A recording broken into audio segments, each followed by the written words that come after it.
আলাইকুম বিসমিল্লাহ আলহামদুলিল্লাহ ওয়াসসালাতু ওয়াসসালামু আলা রাসূলিল্লাহ। পিছনে আমাদের যে পাহাড় দেখছেন এটার নাম জাবালুর রহমান, রহমতের পাহাড়। যেখানে দাঁড়িয়ে আছি এই পুরোটা ময়দান।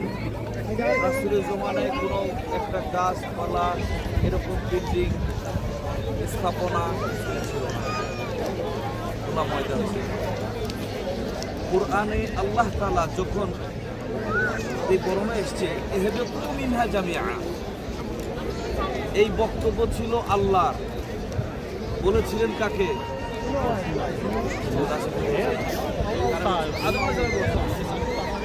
তোমরা এখান থেকে নিচে নেমে যাও, ল্যান্ড করো জমিনে। আদম আর হাওয়া দুজন ল্যান্ড করেছিল। Engkau berkatilah rumah tangga kami ini ya Allah. Engkau berkatilah pasangan kami, yakni suami dan isteri kami ini ya Allah.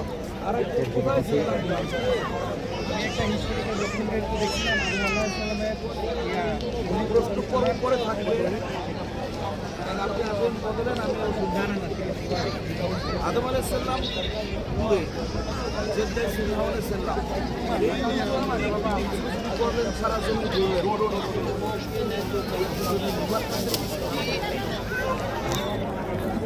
দেখা হয়েছিল আরাফা। আরাফা আরবি শব্দ, পরিচিতির স্থান। আল্লাহ তাদের দুজনকে এখানে দেখা করালেন। এরপরে তারা বাইতুল্লাহ চলে গেলেন। রাসূল বলেছেন যে আদম আলাইহিস সালাম থেকে আমি মুহাম্মদুর রাসূলুল্লাহ পর্যন্ত যত নবী আল্লাহ তাআলা পাঠিয়েছেন সমস্ত নবীরা এই আরাফায় এসেছেন। সবাই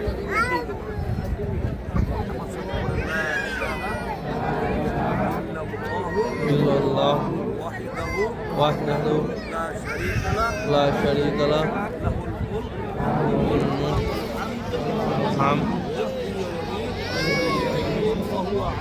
wa huwa ala kulli shay'in qadir. আল্লাহ তাআলা আরাফাতের ময়দানে একদিন অবস্থানকে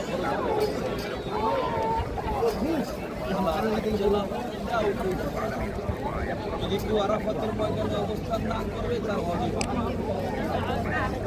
শয়তান 365 দিনের মধ্যে একদিন থাকে।